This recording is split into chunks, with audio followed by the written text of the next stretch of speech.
না, এটা তো বাড়তি পাওনা আমাদের কাছে, অক্সিজেনের মতো। সুজন চক্রবর্তী নিজে দমদম কেন্দ্রে তিনি প্রতিদ্বন্দ্বিতা করছেন। সুজন চক্রবর্তী এর আগে আমরা সমবয়সী সৃজনের সমর্থনে যাদবপুরে তিনি গেছেন, এবং স্বভাবতই তমলুকে বামফ্রন্টের থেকে আমি প্রতিদ্বন্দ্বিতা করছি। ফলত আজকে যে পদযাত্রা সেখানেও উনি এসছেন। এর থেকে একটা জিনিস স্পষ্ট হয়ে যায়, এই যে তৃণমূল বিজেপি, এই যে নতুন করে শুরু হয়েছে নবীন প্রবীণ দ্বন্দ্ব, মারপিট হচ্ছে, খুনোখুনি হচ্ছে, মাদার তৃণমূল আর যুব তৃণমূল দুজনে মিলে কুস্তি করে মারপিট করে খুনোখুনি করছে।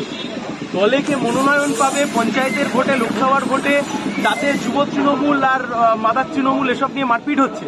আমাদের দলে এসব হয় না, তার কারণ আমরা মানুষের অধিকারের জন্য লড়ি, নিজেদের মতাদর্শের জন্য লড়ি। যাদের মতাদর্শ নেই তারা এই সমস্ত কাণ্ড কারবার করে।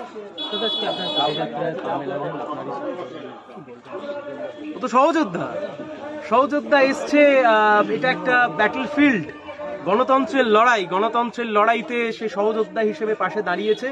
সে নিজে একটি কোম্পানিতে কর্মরত, একজন ইঞ্জিনিয়ার। ফলত তারাও তাদের কোম্পানিতে চাকরি করতে গিয়ে বুঝছে যে বামপন্থার প্রয়োজনীয়তা কোথায়, বামেদের প্রয়োজনীয়তা কোথায়। সমাজের সর্বক্ষেত্রে যাদের অধিকার লুট হয়ে যাচ্ছে, সেই অধিকারের পাশে দাঁড়াচ্ছে বামপন্থা। ফলত ও সহযোদ্ধা হিসেবে আজকে এখানে এসছে, ও স্বাগত।